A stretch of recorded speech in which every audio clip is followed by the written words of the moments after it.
So if you take a map of Peru today, like right now, and draw a line through the high-altitude mountains of the Andes, you're going to notice something really peculiar. Yeah, it's a very specific boundary. Right. And the people living on one side of that boundary line are measurably poor. Their children have less access to education. Their public services are weaker. And they drive on significantly worse roads than the people living just a few miles away on the other side. Which is pretty striking when you look at the data. It really is, because the reason for this stark modern economic divide doesn't have anything to do with contemporary politics or, recent business developments. That boundary line was actually drawn in the year 1573. To enforce a forced labor draft for a silver mine, right? Exactly.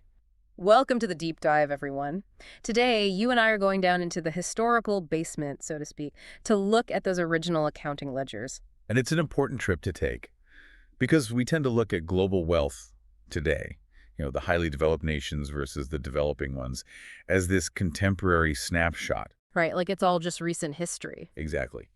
We look at a country's current bank statement and just assume those numbers are the result of, recent trade deals or modern technological advantages. But when you actually open the books from 2, 3, or 4 centuries ago, you realize those numbers and deficits were calculated a very, very long time ago. They really were. So our goal for you today is strictly forensic. We are looking at a vast stack of historical scholarship regarding colonial extraction, forced labor, and famine across Africa, Asia, and the Americas. We want to trace the mechanical evolution of these systems, essentially. Yes, to understand the physical and legal blueprints that empires used to extract resources, and exactly how those centuries-old blueprints built the structural foundation for the global wealth disparities we see right now. And I think we need to say right up front that as we look at these ledgers today, our goal isn't to litigate morality or endorse any specific political viewpoints. That's a crucial point. Right. I mean, we are looking at the economic blueprints, the raw data, and the conflicting ways historians interpret this systemic transfer of wealth. Yeah. We're dealing with emotionally charged history here. The mechanics of colonial violence, the engineering of labor, the causes of devastating famines. But our approach is just to impartially explore the facts, the data, and the competing scholarly arguments presented in the research. Exactly. We are here to help you understand how the machinery actually worked. And there's a vital through line in the research that we need to establish before we even begin. The abolition myth. Yes. There is a very common historical assumption that the formal legal abolition of slavery was this hard endpoint for coerced labor. Right. But when you look at the archives, the formal abolition of slavery did not end forced labor at all. Far from it, actually. In many cases, the legal abolition of slavery simply forced empires to rebrand their extraction. They just changed the paperwork. Basically, yeah. They couldn't use the word slave anymore, so they renamed the coercion. They called it taxation. They called it customary duty. Oh, yeah? Or, they called it economic development. Wow. But the mechanical extraction of human energy and natural resources continued unabated. They just utilized completely new, highly sophisticated legal loopholes. Well, let's get into those specific mechanics, because the strategy for extracting wealth evolved depending on what the empire was actually trying to take. Right. The environment dictated the method. So let's start with the Spanish Empire in the Americas. The sources point to 2 systems, the encomienda and the mita. How did the Spanish legally justify forcing indigenous populations into labor without running afoul of their own laws against enslaving subjects of the crown? Well, the encomienda system was their initial legal fiction. The Spanish crown granted colonists the right to demand tribute and labor from specific indigenous communities. And on paper, the crown presented this as a reciprocal legal arrangement. The colonists were supposedly providing military protection and religious instruction in the Catholic faith, and in exchange, the indigenous people provided labor. That sounds suspiciously convenient for the colonists. Oh, it absolutely was. The day-to-day reality, which was documented as early as 1552 by figures like Bartolomé de las Casas, was a system of severe physical coercion. Right. It rapidly displaced communities and utterly disrupted local subsistence farming because the workers were just pulled away from their own crops to serve the colonists. But the encomienda was eventually replaced by something far more systematized, right? The mita. Yes, the mita. And this brings us back to that boundary line in Peru we mentioned earlier. The mita was explicitly tied to the global demand for silver, specifically the infamous mines of Potosi. Yeah. Potosi, which is in present-day Bolivia, became one of the largest and wealthiest cities in the world during this period. and it was entirely driven by silver extraction. So how do they get the labor for it? Well, the Spanish authorities looked at a pre-existing Inca labor system. Historically, the Inca used this system for public works, like building roads or agricultural terraces. Okay, so a local tradition. Right. But the Spanish warped it to serve the global export market. They legally compelled hundreds of indigenous Andean communities to supply a set quota of adult men for a rotating labor draft. I want to focus on the physical reality of this for a moment, because we say mining, but we are talking about 16th and 17th century mining at extreme altitudes. The human cost detailed in these sources is just staggering. It was a highly lethal environment. The workers were sent deep into these unstable tunnel systems, working in freezing temperatures at over 13,000 feet above sea level. Just breathing up there is hard enough. Exactly. And they were carrying heavy sacks of silver ore up precarious ladders in almost complete darkness. The mortality rate from tunnel collapses and exhaustion was catastrophic. Goodness. But the silver ore alone wasn't enough. To refine that silver, the Spanish needed mercury. So they drafted workers for the mercury mines at Huancavelica. And mercury mining involves a completely different type of horror, doesn't it? It does. At Huancavelica, the workers were not just facing physical exhaustion, they were facing severe toxic exposure. Because of the vapors. Yes, the process of extracting mercury from cinnabar ore released highly toxic vapors. Workers suffered from acute occupational disease, severe tremors, respiratory failure, and premature death from mercury poisoning. So it was just a brutal, highly organized engine of wealth creation. Completely. It funneled American silver straight into the global economy, enriching European capitals and fueling international trade with Asia, all at an incalculable cost to indigenous lives. Okay, so the Spanish strategy was deeply tied to mining extracting finite resources from beneath the ground. Right. But silver and gold are finite. As global empires expanded into the 19th century, they realized the real wealth wasn't just beneath the soil, it was the soil itself. The cash crops. Exactly. But the challenge was, how do you force millions of people to farm cash crops that they cannot eat? That requires a very different type of psychological and legal coercion. Which brings us to the Dutch Empire and their cultivation system in 19th century Java. The Dutch cultivation system, which ran roughly from 1830 to 1870, is essentially a master class in agricultural coercion. How so? Well, instead of implementing a direct labor draft for a mine, the Dutch colonial government turned the entire island of Java into an export factory. Wow, an entire island. Yeah. They required Javanese villages to dedicate a significant portion of their arable land and a corresponding amount of their labor to producing specific export crops for the European market. We are talking primarily about sugar, coffee, and indigo. But I'm struggling with the logistics here. If I am a Javanese farmer, my priority is growing rice to feed my family, right? Naturally. So how do a relatively small number of Dutch colonial officials force an entire agrarian society to just stop growing food and start growing indigo? They co-opted the local leadership.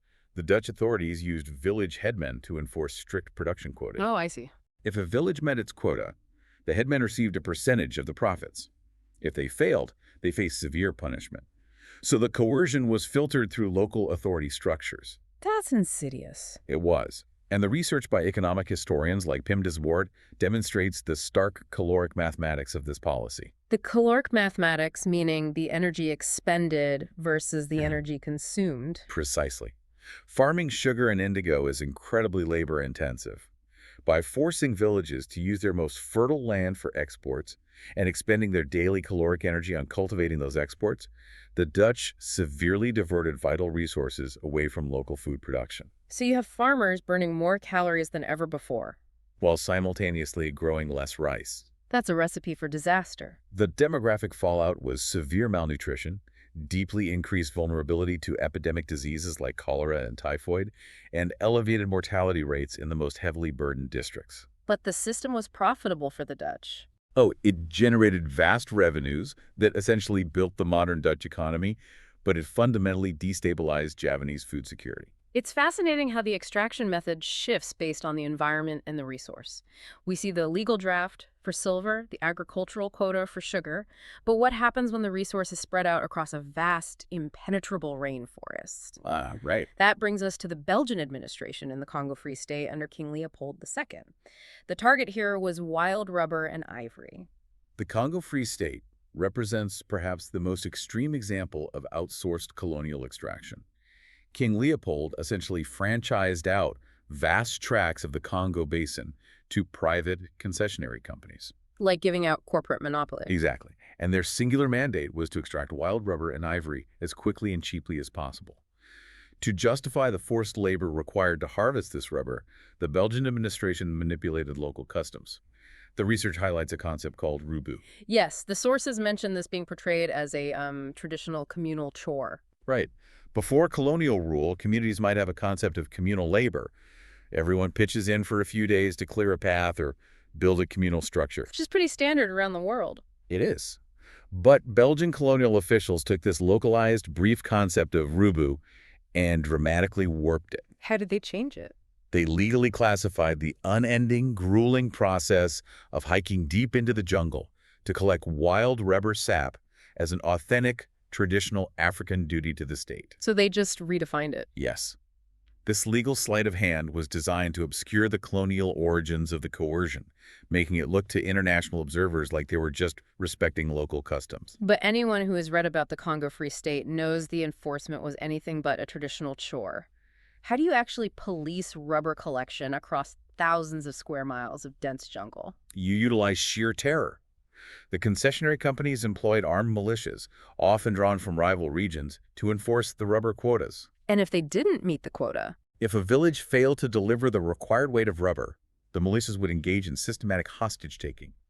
They would raid the village, detain the women and children in squalid holding pens, and refuse to release them until the men returned from the forests with the required amount of rubber. That's horrifying. The archival sources meticulously document that this system relied on executions, the severing of hands as proof of bullets used, and the destruction of entire villages.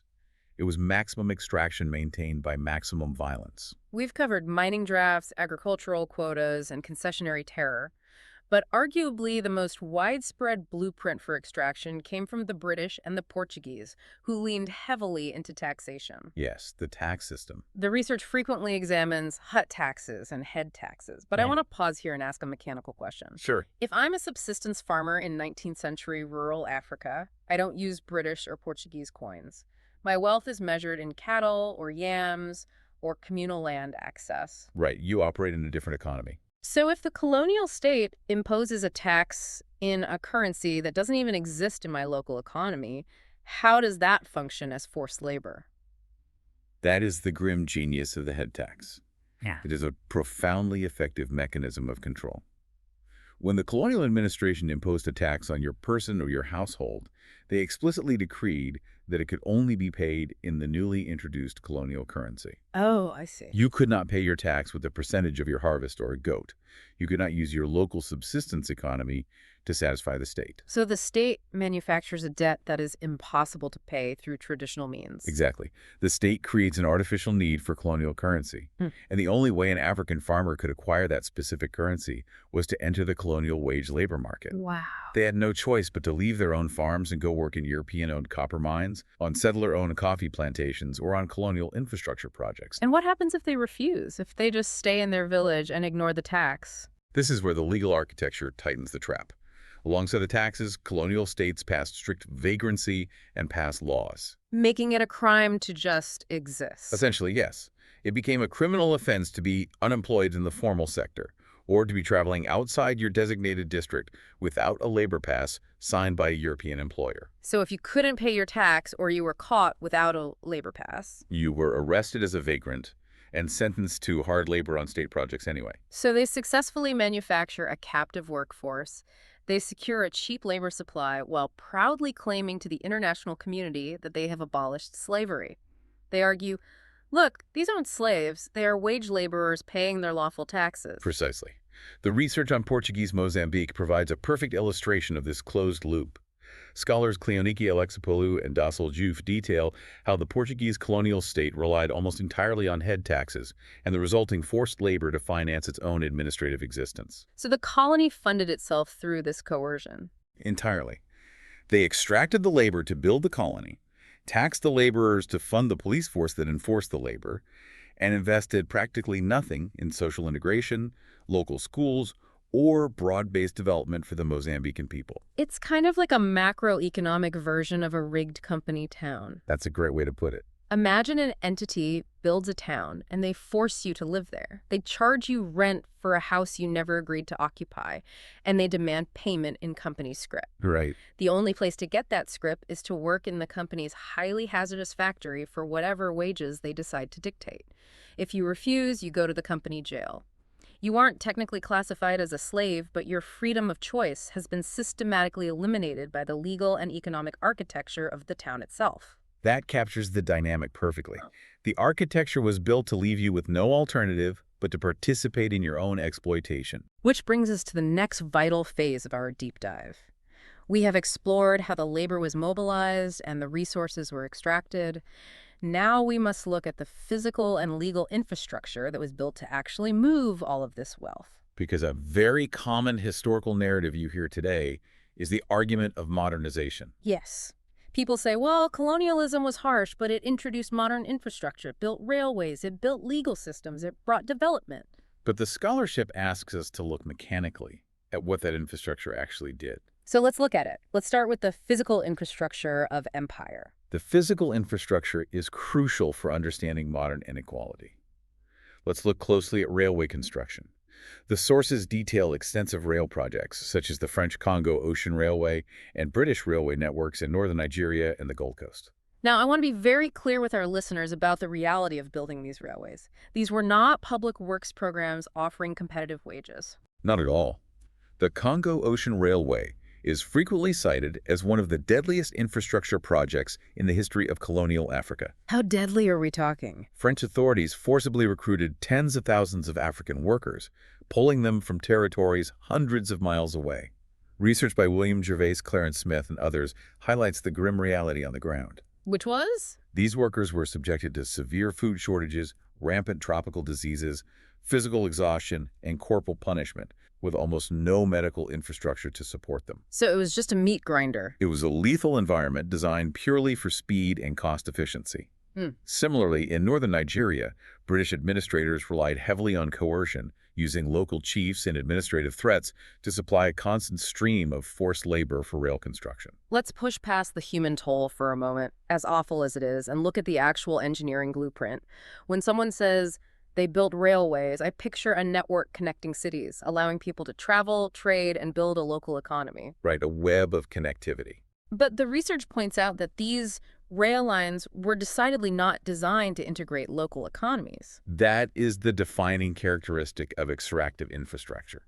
Think of it like someone installing a state-of-the-art plumbing system in your house. Okay, plumbing. But instead of bringing fresh water to your sinks and showers, every single pipe is engineered to drain the water directly out of your house and dump it into your neighbor's pool. Wow. Sure, it is technically infrastructure, but its only mechanical function is to empty you out. So if you look at a map of these colonial railways... If you look at the map, they do not connect neighboring African or Asian cities to one another. They do not foster internal trade. They are straight lines running directly from the interior mining regions or the agricultural cash crop zones straight to the coastal ports. Basically just a conveyor belt to the ocean. Exactly. Their singular purpose was to funnel raw materials out of the colony and onto cargo ships headed for European factories. They were entirely externally oriented. And this extractive design extends beyond physical railways into the legal infrastructure as well, specifically property laws. Yes, the legal enclosures. The scholarship provides a very detailed example regarding British property policies in northern India, specifically a region called the Upper Doab in the period after 1803. How did the British alter the legal relationship to the land there? Before colonial rule, land use in many of these Indian regions was highly complex and flexible.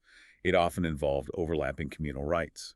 What does that look like in practice? Well, a community might have customary access to nearby forests for foraging or flexible grazing arrangements for their cattle. This flexibility was a vital survival mechanism. So if times got tough, they had backup options. Right. If a harvest failed due to bad weather, the community could lean on these customary rights to survive the season. But when the British arrived, they viewed this overlapping system as chaotic and inefficient. Because it's hard to tax. Precisely. They wanted a streamlined, predictable system to collect land revenue. So they commodified it. They put fences up, legally speaking. Yes, they introduced rigid land settlements. They assigned strict individual ownership titles and demanded fixed cash revenues. And I'm guessing those demands didn't care about the weather. That's the crucial shift. These revenue demands were fixed regardless of whether the harvest was good or bad. This rigid commercialization of agriculture stripped local peasants of their traditional flexible access to productive resources. And when a bad harvest hit? To pay the inflexible colonial tax bill during a bad harvest year, peasants were forced into severe debt with local moneylenders. The research clearly links this rigid legal transformation to a newfound vulnerability to recurrent scarcity. The customary safety nets were legislated out of existence. This raises a profoundly important point about the persistent barriers to modern local economic growth. Because when these colonies eventually gained their independence in the mid-20th century, they inherited this exact physical and legal infrastructure. And this is where we see the roots of modern disparities. Independent nations inherited a disjointed transportation grid that severely hindered internal trade. Right, because none of the roads connect to each other. Exactly. If your country's roads and rails only go to the coast, it is incredibly expensive and logistically difficult to build a unified domestic economy. You have to build an entirely new network just to trade with the city next door. That's a huge burden. Furthermore, they inherited legal and administrative structures that were designed top-down for extraction, surveillance, and control, not for broad-based local prosperity. I really want to push back on that colonial modernization narrative here. If a railway is built straight through your town, but you are legally barred from using it to sell your own goods, and you are forced to build it for free under threat of violence or imprisonment, we cannot honestly call that development. No, you can't. We are confusing the installation of extraction machinery with actual economic progress for the people living there. That is precisely the critique raised by scholars like Benedetta Rossi. The language of development and modernization has historically been used to mask systems fundamentally based on unpaid work, compulsion, and the severe restriction of local mobility. It was development strictly for the metropole at the direct expense of the colony. Which brings us to arguably the darkest intersection of these policies. When you combine forced cash crop cultivation, this externally oriented railway infrastructure, and these rigid, unequal property laws, you completely strip the local population of its safety net. You do. And when a climate shock hits, like a severe drought or a delayed monsoon, the result is famine. Famine is heavily scrutinized in this collection of scholarship, and we must distinguish between a crop failure, which is a localized environmental event, and a famine, which is a political and economic event where mass starvation occurs across a wide population. That's an important distinction. The sources compare different imperial approaches to famine relief, starting with the British policies during the devastating Indian and Irish famines in the 19th century. A recurring theme here is the rigid adherence to laissez-faire economics. Yes, very rigid. I want to stop and define that because laissez-faire usually just means free market capitalism. But how does that ideology dictate the response to millions of starving people? Laissez-faire ideology posits that markets function best without government interference.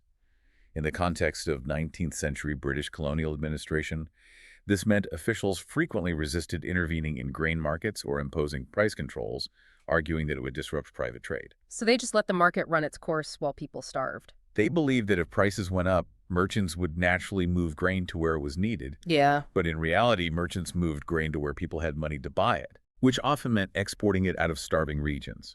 So when people began to starve, the government's response was heavily conditional and deeply suspicious of handouts. They established what were called famine relief camps. But I want you, the listener, to understand that these weren't just humanitarian hubs where food was freely handed out. No, they were designed around the principle of deterrence. Colonial authorities possessed a deep-seated fear that giving away free food would create dependency and ruin the work ethic of the local population. That's a remarkably callous view. It was. So they subjected weakened, starving individuals to strict wage tests. To receive a minimal, subsistence-level ration of food, individuals had to perform exhausting physical labor, such as breaking rocks, digging canals, or building roads. And the research by Mari Mitacha highlights the deep social discrimination within these camps, specifically regarding gender and caste. How did that manifest on the ground? The colonial classifications on these public works projects reinforced and exploited social inequalities. Women were frequently denied equal recognition for their labor. They were broadly relegated to lower-paid carrying work. Meaning what, exactly? This meant they were literally carrying the heavy baskets of earth or stone that the men had dug up. Meanwhile, the men were classified as diggers, which commanded a slightly higher wage. So the women are burning just as many calories, if not more, carrying the stones. Yes, the women were treated administratively as dependent members of male-headed households, resulting in lower wages and smaller food rations for performing exhausting calorie-burning physical work while already starving. The sources also detail something called the Earl Grey Scheme during the Irish famine in the 1840s. How does this fit into the framework of colonial relief? The Earl Grey Scheme is a striking example of how famine relief was sometimes merged directly with imperial objectives. During the Great Famine in Ireland, the British government implemented a program that transported thousands of young, orphaned women from Irish workhouses to the Australian colonies. Under the guise of saving them. Exactly. While it was framed in humanitarian language, rescuing these young women from starvation and disease in the workhouses, it simultaneously solved a demographic engineering problem for the empire. What problem was that? It provided a desperately needed gender-balanced population and a steady supply of cheap domestic servants for the growing Australian settler colonies.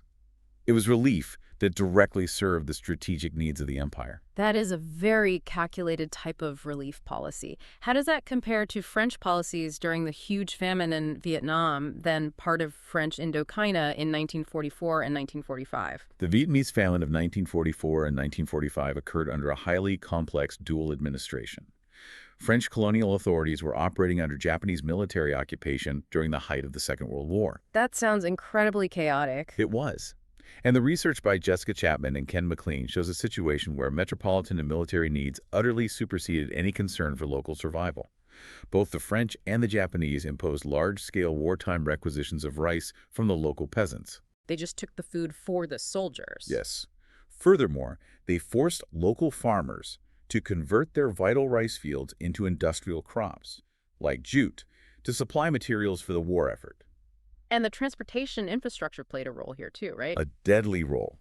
Even as starvation began to ravage northern Vietnam, colonial authorities actively blocked the transport of rice from the surplus regions in the south to the starving regions in the north. They intentionally blocked it. They prioritized the feeding of military troops and the maintenance of export quotas over civilian lives. This combination of requisitions, forced crop conversion, and blocked transport resulted in an estimated 1 to 2 million deaths. Now, this brings us to a major point of scholarly debate, and we want to present this impartially to you listening, because historians approach the causes of these famines from very different analytical angles. That's right. We need to evaluate whether colonial governance directly intensified the mortality of these famines, or if environmental factors were the primary driver. Let's look at the two main viewpoints regarding colonial responsibility. It is a vigorous, ongoing debate. Viewpoint 1 argues that famines were essentially instruments of colonial biopolitics and market ideology. Wait, biopolitics is a heavy academic term. Are we saying the colonial state was mathematically calculating who gets to live and die based on their utility to the market? Essentially, yes. Biopolitics refers to how a state exercises control over the bodily lives of its population. This perspective argues that colonial authorities often deliberately chose not to intervene because the starving population wasn't economically valuable enough to save. Wow. For example, during the 1770 Bengal famine, the British East India Company violently continued its land revenue demands, even as millions starved, prioritizing shareholder returns over human lives. And this is where Amartya Sen's highly influential entitlement approach comes in. Exactly. Nobel laureate Amartya Sen revolutionized the study of famine. Before Sen, most people assumed famines were strictly caused by a food availability decline. A drought hits, there is no food, people starve. That seems like the common sense assumption. Right. But Sen shifted the focus. He argued that in many historical famines, there was actually enough food available within the country to feed everyone. Wait, really? There was food? There was food. The problem was that the victims had lost their entitlements, their legal and economic ability to command food. Through colonial property rights, lost wages, and soaring speculative market prices, people were prevented from accessing the food that was sitting in local markets or being actively exported on those very colonial railways. Well, let me offer an analogy for Sen's theory. Imagine you are standing outside a fully stocked grocery store during a severe economic crisis. Okay. There's no shortage of food. You can plainly see the bread and the fruit through the window. Hmm. But the state has frozen your bank account, your wages have been cut to zero, and the doors of the store are legally locked to you. Right. The sheer physical abundance of food on those shelves does absolutely nothing to prevent you from going hungry. You lack the economic entitlement to access the supply. That captures the entitlement approach perfectly. Food availability does not equal food access. If the system dictates you must buy food, but you have no money, Yeah. you starve next to a silo of grain. But we must impartially examine viewpoint two, the revisionist perspective, championed by scholars like economic historian Tirthankar Roy. Yes. What is their argument? Because it seems hard to defend the export of grain during a famine. The revisionist perspective pushes back against the idea that colonial policy was the sole, or even the primary, cause of these extensive mortality events. Roy and others emphasize the overwhelming role of severe environmental shocks. Like what? Specifically, the severe El Niño drought patterns that historically devastated crop yields across Asia and Africa long before Europeans ever arrived. Furthermore, they point to endemic diseases like malaria and cholera, which often killed more people during a famine than pure caloric starvation. And they also argue about the logistics of the era, right? Yes, this is a crucial point. They point to the severe historical limitations in transportation infrastructure. Before the railway networks were fully developed, it was physically and logistically impossible to move bulk grain fast enough overland using animal carts to relieve a suddenly starving region hundreds of miles away. Why not? Well, the animals pulling the carts would eat all the grain before they even reached the destination. Oh, wow. I hadn't thought of that. So they argue that blaming the colonial government entirely ignores the grim reality of pre-industrial climate disasters. Correct. They argue that while colonial governments certainly made grievous errors in judgment and adhered far too strictly to rigid market theories, the underlying drivers were profound ecological and logistical failures. Meaning it would have been bad either way. These shocks would have caused widespread mortality regardless of who was in charge of the administration. The core of the debate centers on how much the colonial administration's policies intensified an already terrible natural disaster. This debate highlights just how complex the history really is. But one thing the research makes abundantly clear is that colonized populations were not just passive victims waiting for relief, nor did they submit quietly to these extractive machines. Definitely not. And this shifts our deep dive into the constant friction within these empires, the sabotage, the labor strikes, and the armed resistance. It is vital to center the agency of the colonized populations here. Maintaining these extractive export networks was a constant, daily, exhausting struggle for colonial powers because indigenous people and local workers continuously disrupted them. The extraction was never seamless. Never. I really want to focus on how they resisted. Let's look at German East Africa. We mentioned earlier that the Germans demanded labor for cotton plantations and railways. How did the local population disrupt that network? In Germany's Africa, which is primarily present day, Tanzania African communities responded to labor demands with a highly organized spectrum of resistance. Scholarship by Cosmas H. Sokala details how workers would engage in coordinated desertion. Meaning they just left. They wouldn't just refuse to work. They would quietly migrate entire communities across colonial borders into British or Portuguese territories to evade tax collectors and labor recruiters. That's incredibly organized. It was. They engaged in constant, sophisticated negotiation to reduce their quotas. And when peaceful evasion failed, they resorted to direct sabotage of the colonial infrastructure, destroying bridges and cutting telegraph lines. This localized friction eventually culminated in widespread, coordinated uprisings like the Maji-Maji War. And the German response to the Maji-Maji War reveals just how much military force was required to maintain this economic system, doesn't it? Yes, the Germans only suppressed the Maji-Maji uprising through devastating scorched earth tactics. They deliberately destroyed local food supplies, burning fields and granaries to starve the population into submission. The military cost of the German Empire was astronomical. We see this direct resistance over in West Africa as well, specifically the 1898 Hut Tax War in Sierra Leone. Indeed. Research by Arthur Abraham examines how the sudden imposition of the Hut tax triggered a large-scale armed rebellion. Because they understood what the tax really meant. Exactly. The local population clearly understood the mechanics we discussed earlier. They knew the tax was not just a fee, it was a fundamental assault on their political sovereignty and a coercive mechanism designed to transfer their labor to the British. They fought back to protect their economic independence. The sources also detail the Menalamba rebellion in Madagascar against the French. How did the Malagasy people resist? Well, the French conquest of Madagascar involved heavy taxation, extensive land transfers to French settlers, and compulsory labor drafts for road building. The Menalamba Rebellion was a direct, decentralized armed response to this sudden imposition of colonial authority and the violent disruption of Malagasy agricultural life. Who were they targeting? The rebels targeted the symbols of colonial power and the local administrators who collaborated with the French. Again, the French military response was brutal, utilizing widespread village destruction and public executions to force compliance, proving that the latter was only secured at the barrel of a gun. Let's cross over to the Americas. The research on the Amazon rubber boom in the late 19th and early 20th centuries is harrowing, but it also highlights significant tactical resistance. In the Putumayo region of the Amazon basin, indigenous communities faced horrifying conditions from international rubber companies. They were subjected to forced collection quotas and vicious debt peonage. But they fought back. As scholars like Heather F. Roller and organizations like Survival International document, these communities actively resisted.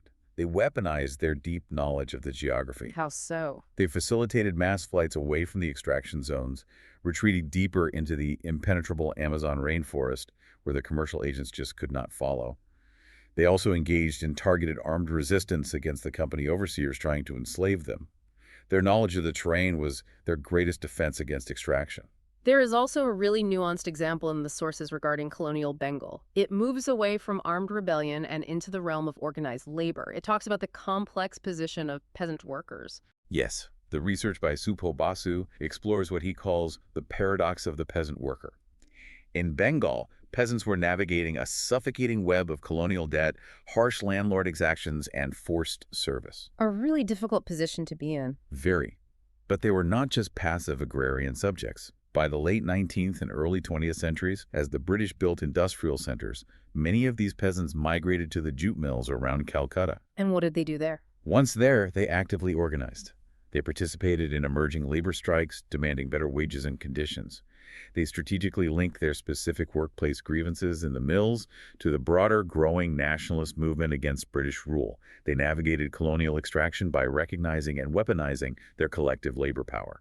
You know, pointing this out is so crucial for you listening. Think about the sheer cost of this friction. If an empire has to spend vast amounts of its colonial budget on deploying military campaigns, maintaining constant surveillance, building border controls to prevent desertion, and launching punitive scorched earth expeditions just to get people to farm cotton or tap rubber. It fundamentally proves that these labor systems were never the natural order of things. Exactly. It reveals the immense inherent fragility of these colonial export networks. The entire system was completely unnatural.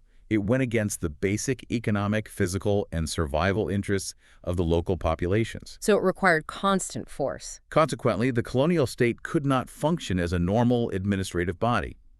It had to function as a heavily militarized police force just to keep the economic gears turning. The extraction was never peaceful, it was never cheap, and it was never willingly accepted. Which brings us from the history right into the present day. We've traced the legal loopholes, the forced labor drafts, the extractive plumbing of the railways, and the constant expensive resistance. How does this long shadow show up in modern global wealth data? That's the big question. Can economists literally measure the impact of centuries-old colonial policies today? We can. And this is where modern econometrics and historical data intersect to produce some genuinely surprising findings. It proves that this history is not strictly in the past. Let's look back at Peru and the specific legacy of the Spanish Mita system we discussed at the very beginning of the deep dive. Right, the boundary line on the map. Economist Melissa Dell conducted a landmark study where she mapped the historical geographical boundary of the Mita labor draft. So she is comparing the villages that were just inside the boundary and were legally forced to send workers to the silver mines against the villages just a few miles away that were exempt from the draft. Exactly. It's a perfect natural experiment. By comparing these adjacent districts, which share the same altitude, the same geography, and the same cultural background, she found that districts subjected to the Mita hundreds of years ago still experience significantly lower household consumption today. Hundreds of years later. Yes. They have measurably weaker public goods, fewer schools, and notably stunted modern road networks. The historical extraction of labor and capital created a persistent developmental void that the region has never recovered from. That is just remarkable that a labor policy abolished in the early 19th century mathematically dictates the quality of a paved road today. It is. The sources detail a similar econometric study regarding the Belgian Congo, don't they? Yes, researchers Sarah Lowe's and Eduardo Montero investigated the specific localized legacy of King Leopold's rubber concessions. They look at modern communities situated precisely inside the historical borders of the regions that experienced the worst concessionary violence. And what did they find? They found that today, several generations later, those specific communities display persistent, measurable differences compared to communities outside the concession borders. They have lower education levels, reduced household wealth, and a profound, lingering mistrust of modern institutions, whether that is local government officials or medical professionals. The trauma of the extraction literally altered the social fabric. It did. And speaking of how trauma alters the social fabric, there is Nathan Nunn's heavily cited research on Africa's historical slave trades. Oh yes, let's explore that. Nathan Nunn's work is foundational to understanding this long shadow. He analyzed the intensity of historical slave extraction across different African regions. He demonstrated a direct, highly robust negative correlation between the number of people extracted from a specific region centuries ago and that region's present-day economic income. Meaning the more people taken, the poorer the region is today. Exactly. Furthermore, he linked the historical mechanics of the slave trade, where the intense demand for captives meant neighbors were often forced to raid neighbors just to survive and acquire protective firearms, to widespread, persistent institutional and interpersonal mistrust within modern African societies. The economic and social capital was just hollowed out. So how do economists and historians synthesize all this granular data? What is the overarching theory that ties the Mita in Peru, the rubber concessions in the Congo, and the slave trade in West Africa to the broad spectrum of modern global inequality? The prevailing macro-level framework is presented by economists Darren Acemoglu, Simon Johnson, and James A. Robinson. They developed a broad theory of institutional persistence. How does that work? They argue that when colonial powers arrived in a territory, they established one of two foundational types of institutions. If the environment was hostile to extensive European settlement, for example, regions with high mortality rates from tropical diseases, they established extractive institutions. Like we've been discussing. Right. The entire legal, political, and physical apparatus was designed purely to transfer resources out of the country to the metropole, concentrating immense power and wealth in the hands of a tiny, unaccountable elite. And the alternative to that? If the region was favorable to European settlement-temperate climates with lower disease burdens, like North America or Australia, they established what they call inclusive or protective institutions. Designed to build a society for the settlers. These were systems designed to protect private property, encourage broad-based investment, and establish the rule of law, at least for the settler population.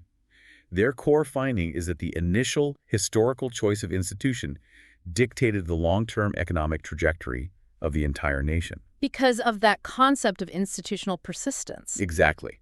When a state administration is built purely to extract, the laws, the policing methods, the property rights, the tax codes, and the railways do not magically reform into inclusive growth-oriented systems the morning a country raises its new flag and gains independence. The machine is still there? The extractive machinery remains firmly in place.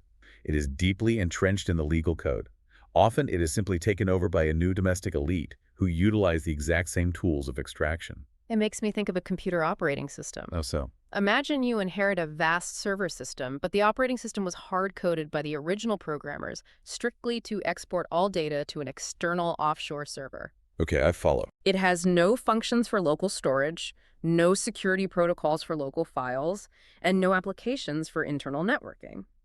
Even after the original programmers leave the building and hand over the administrative passwords, the new users log on and find the software fundamentally struggles to run local applications. Right, because it wasn't built for that. It resists protecting local data because its very architecture wasn't built to do that. And fixing it isn't just about changing a few settings in the control panel. It requires a complete, incredibly painful rewrite of the base code from the ground up, all while you are still trying to use the computer to run the country. That is an excellent mechanical way to conceptualize it. The foundational architecture of the state actively resists equitable local development because it is performing exactly as it was originally designed to perform. So let's look back at the journey we've taken today. We've gone down into the basement and opened the historical ledgers. And we've seen a lot. We've seen how diverse empires, from the Spanish in the Andes to the Dutch in Java, the Belgians in the Congo, and the British and Portuguese across Africa, used highly complex legal fictions to rebrand forced labor. We explored how the physical plumbing of the railways and the rigid enclosure of property laws cemented a foundation of economic inequality. We reviewed the devastating intersection of colonial policies and climate shocks that produced mass famines, too. Yes, and impartially examine the debate over the logistics and biopolitics of relief. We highlighted how indigenous sabotage and labor strikes proved these systems were unnatural and astronomically expensive to maintain. And finally, we looked at the hard econometric data proving that the boundary lines of these extractive systems dictate the wealth disparities of today. It is a profoundly dense and complex history. But tracing these physical and legal connections is absolutely essential for understanding the architecture of our modern global economy. And this is where we want to connect it directly back to you listening. Yes, for sure. The next time you look at a map of developed versus developing nations, or you read a headline about global debt crises or international aid, we challenge you to reflect on your own understanding of global wealth. You aren't just looking at modern economic policy failures or recent political decisions. You're looking at a living, breathing historical map of colonial extraction, centuries-old property laws, and highly engineered forced labor systems. And I want to leave you with a final provocative thread to mull over on your own. Something we didn't explicitly detail today, but which forms the silent backdrop to all of this scholarship. What's that? It has to do with the role of international law. When early international labor laws were formulated in the 20th century, they standardized the concept of free labor. But they did so by defining it only in strict opposition to the most extreme, literal forms of chattel slavery. Meaning, as long as it wasn't a person in literal iron chains being legally bought and sold at an auction block, the international community considered the labor free. Essentially, yes. By drawing the legal line exactly there, this international legal framework quietly legitimized wide arrays of coercion. It validated the debt peonage, the exploitative contracts, and the systems where people are practically forced to work for pennies due to manufactured poverty and lack of alternatives. That's chilling. Those systems didn't disappear. They still exist globally right now. So I challenge you to look at modern migrant labor systems, international agricultural supply chains, or even contemporary gig economies, and ask yourself, where does the line between free labor and economic coercion actually sit in the modern world? Because if we've learned anything from looking at these old accounting books today, it's that the original ledgers are still balancing out. The math hasn't changed just because the ink has dried.